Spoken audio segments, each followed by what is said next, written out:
Right. Welcome everyone to Fazlift's podcast episode 28. Today's topic is going to be food fear-mongering, liars, and the incompetent in the fitness industry. Where's the harm? So I want to preface this by just talking about where I get a lot of my information from. So today's podcast is going to be talking about misinformation, essentially, and the danger of misinformation in the fitness industry. So in terms of who I consult with, I'm what most people refer to as an evidence-based coach. That means that I sort of straddle the research and practical experience and tailor that to my individual clients. That's essentially it. It's a three-pronged sort of statement. So I look at the research, I match that with my own personal experience of what I feel has worked, given the right criteria. So, definite, weight loss, definite muscle gain, all that kind of stuff. And then I match that to what my clients' needs are. Now, in terms of who I consult with, I have a couple of people who I would consult with. My coaches from Team Stacking Plates, Adding Pins, Chester. And maybe one or two other people who I consult with online, but that's about it. There's no one else, certainly no one in Derby who I would consult with on this type of stuff. Now, in terms of what has brought this about, there was some recent misinformation that came across my desk, and that's really what's been on my mind for the past few days, and is why I wanted to do this podcast. So recently, I was shown some information that a local PT is putting out, and he's a friend of a friend, and I was staggered at the misinformation which was coming out of this guy. I was staggered at what I can only see as just a really, really, really misguided attempt at talking about fitness issues, diet, training, all that kind of stuff. I mean, he was out there. And what it really kind of brought to light with me is people like myself, evidence-based coaches who look at actual concrete information, results, statistics, things that work, research. We are very, very much outnumbered. Like probably 1% of the fitness industry. 99% of the fitness industry are really just like this guy, just full of bullshit, who want to leave you hanging with vague statements and promises, and basically just take your money. Who are really just cowboys and don't really know what they're doing. So I was compelled to do this podcast today to talk a bit about that. A large part of what these people do is they sell you vague statements, fear tactics, food fear mongering, vague statements to do with things that are out of your control for the most part, like toxins and detox that you need, blaming the environment for your troubles, saying that your hormones are the reason for you being overweight, saying that toxins are the reason for you being overweight, all this kind of like bullshit. And I'm going to go into detail on firstly, what a lot of these things are, so you can identify if you think, well, oh shit, Faz might be talking about my PT there for a second, then good, listen to this and try and figure out, is this your PT that I'm talking about? And then I'm going to explain why that's nonsense. So the first group is people who try and sell you detoxes. A lot of people do this. There are a lot of resellers. Because there are a lot of large sort of companies out there who sell detox kits, and the majority of people who on your Facebook who are selling detoxifiers are basically reselling these. So they purchase those off the company and then they resell them and they pass them on, try and make a profit in that sense. Now, the reason that detoxifiers are basically bullshit is, they've been tested like in labs. Like if there was something which is going to work to detox your body, like we would know what it is. Do you want to know what the biggest detoxifier is in your body? It's your liver. Now, if your liver needs help to detox you, or your kidneys need help to detox you, you're going to be in the hospital. Just let that sink in for a second. Like, if your PT is trying to sell you something to help your body detox itself, if that were actually true, that would be a medical emergency. And the lemon tea that he's trying to sell you is not going to help at that stage. Okay, you would be at death's door. if your liver craps out on you, it's an emergency. Okay? So detoxes don't work. Certainly nothing you can buy off Facebook for 10, 20, whatever pounds that these people are charging you. It's just the same as chucking the money down the drain. Now, if you're sat there thinking, holy crap, my PT has tried to sell me detoxes, or my PT sells detoxes, and then you think to yourself, well, yeah, but you know what? He's a good guy and he trains me well. Just sit back for a second and just morally think what kind of person just morally think what kind of person he is. He's selling stuff which he knows is completely useless. And if he doesn't know, that's even worse. Then he's not just a liar, he's incompetent as well. So he's selling stuff which is entirely useless. And he's making money off people via lies and misinformation. Just let that sink in for a second. And that's your PT, who you trust to do a good job on you. Just let that sink in. Are you comfortable with that? So that's the first group. And as I've explained, that doesn't really work in reality. Okay, I think the first case of people selling detoxifiers was, I think, about 50 years ago, something like that. I read about it somewhere anyway, but it's a fairly recent, within the last 100 years. What do you think people were doing prior to that? Yeah, when it was a lot harder to keep food fresh. Yeah, people talk about organic all the time, but geez, if you ever saw food 100 years ago, like, you wouldn't want it. Organic doesn't always mean juicy and healthy and all that kind of stuff. Like, food 100 years ago, there was a reason why people died early. And there was a reason why very few people were overweight. The food was quite hard to come by, and it went off very quickly. We didn't have the same farming practices or storage capacity practices like we do now. So what do you think people were doing for the last 2,000 years? What do you think people were doing prior to that? Did they have detoxifiers? Did they need those? And if we're gonna start blaming the environment, we'll talk about that a little bit later. But that's also part and parcel of this circle of bullshit too. But the bottom line is, there's no evidence to suggest that the body needs help detoxifying itself. And if it does, in that situation, it's a medical emergency and you will be in hospital, or you'll be dead probably within the next day. Okay, so let's just get that out there right now, and then reflect on the type of person who would sell that as a means of making money for themselves. And let's see if you think that's okay. All right, so that's the first group of people. And my response. Second group of people is people who blame hormones or toxins on you being overweight.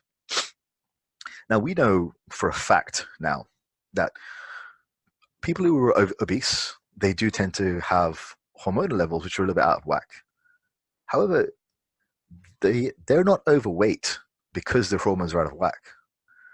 Their hormones are out of whack because they're overweight. There's a big difference. Like, if you all of a sudden put on a lot of weight and you keep that weight on for like a good year or so, your body's health will start to deteriorate and your hormones will start to go messy. Like, that's what happens. But that's a result of you being overweight. You're not overweight because your hormones are out of whack. You're not overweight because you have toxins in your blood. Now, I found this out recently because a very close friend of mine put something up, and she's going through the menopause, and she put something up on Facebook about something to do with this woman, this charlatan, this liar, who was selling a secret for menopausal women, talking about how to cure the sort of menopausal, like how to cure getting fat basically via the menopause. And this woman again was doing the same kind of scare tactics and sort of pointing towards these vague, contact me for more information type of posts, which is essentially her just basically a sales pitch. And I found that I actually got pretty annoyed about that. So annoyed to the point where I wrote something on my friend's Facebook, and I said, look, don't listen. I will discuss all this with you. I wasn't annoyed at my friend, by the way. I was annoyed at this woman who was trying to sell my friend misinformation, because I was annoyed at her because she was preying on my friend's insecurity and fear of the menopause by trying to sell her stuff which doesn't work. Again, let that sink in for a second. You got people out there who are taking advantage of women going through the menopause. It must be a scary time. I couldn't possibly relate. It must be a massively scary time going through the menopause. And you've got people out there who are trying to take advantage of that by selling them stuff which doesn't work.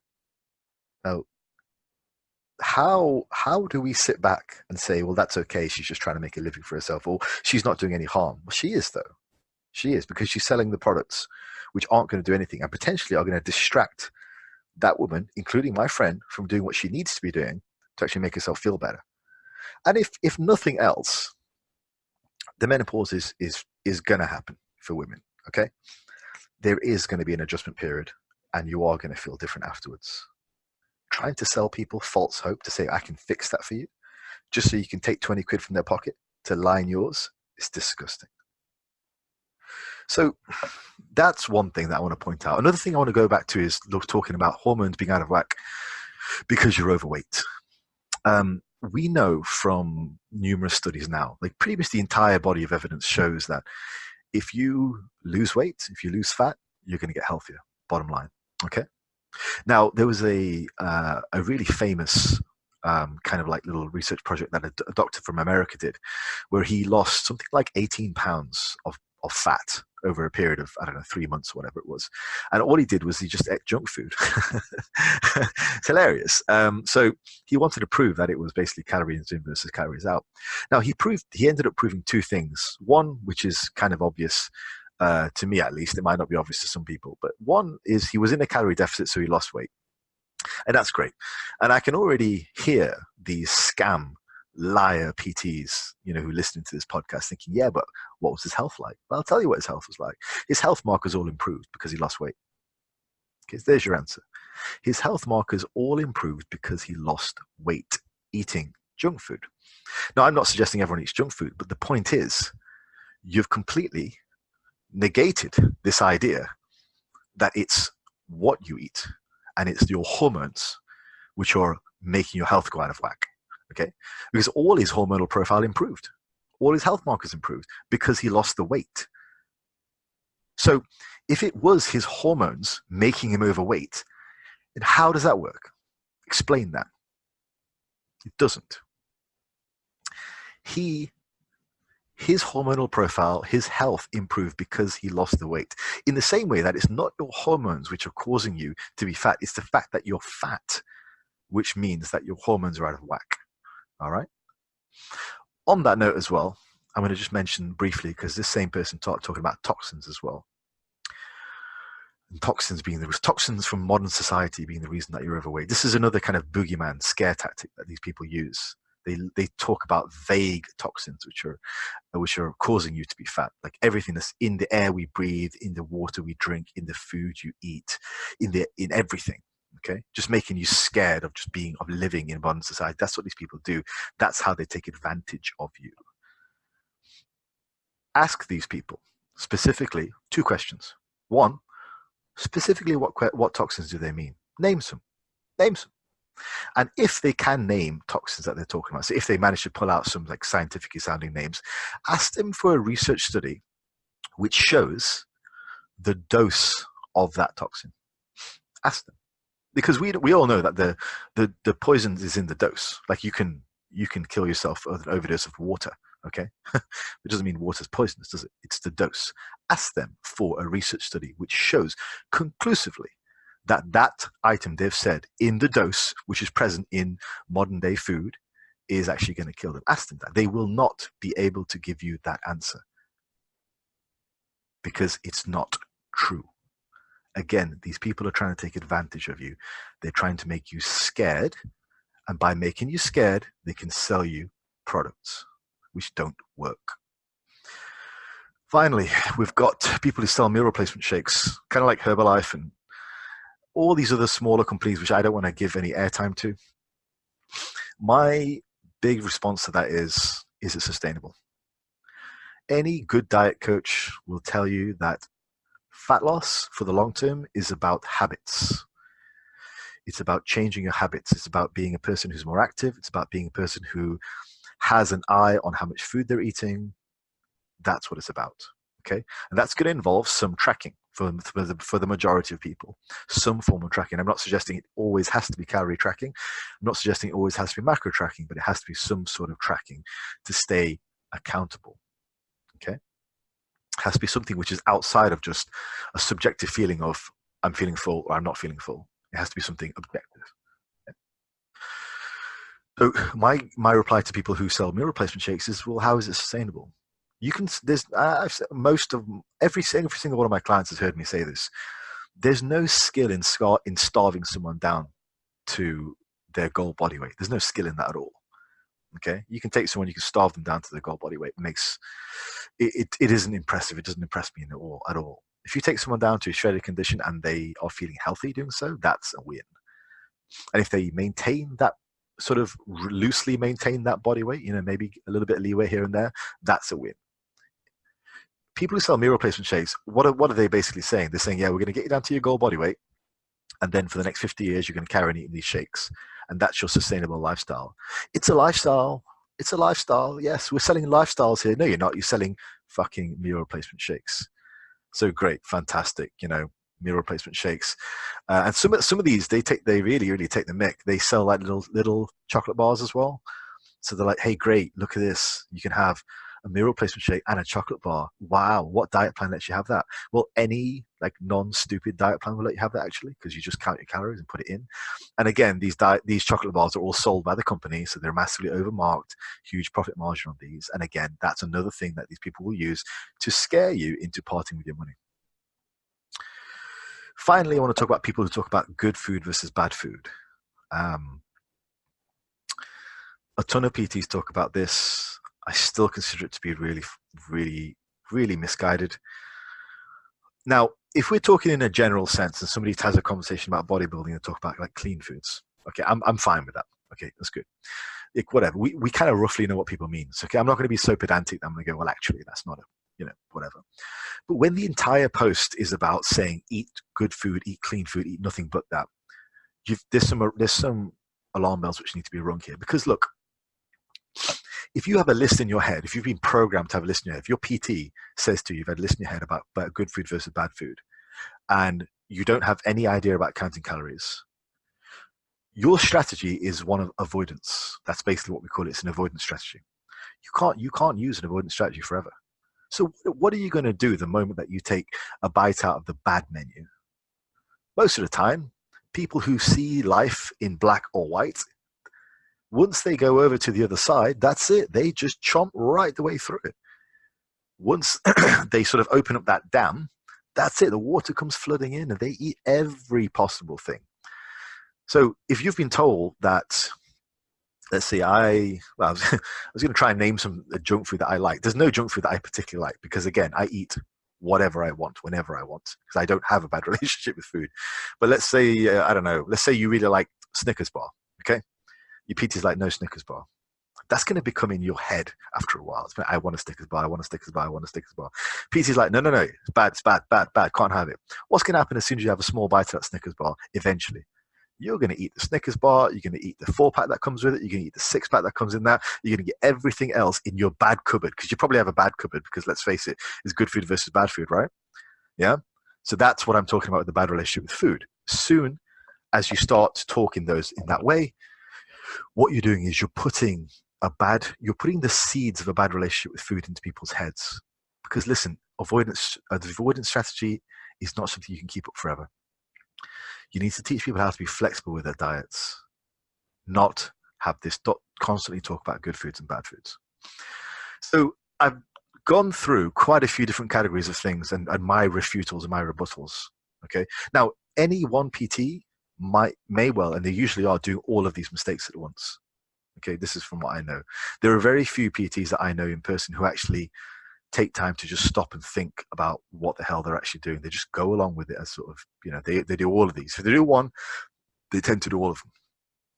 And even the PTs that aren't, a lot of them go, well, what's the big deal? Why are you making such a big deal out of Faz? And I've told you the reason is because these people are taking advantage of their clients. They're making them scared to rip them off. And I'm going to share with you an example of 2 people that I know in person who have crappy PTs. I'm going to tell you about the results and what's been going on with them. So there's one girl I know, she's been getting coached by this guy for about 3 or 4 years now. And she's still overweight. She's still very, very unhappy with her body.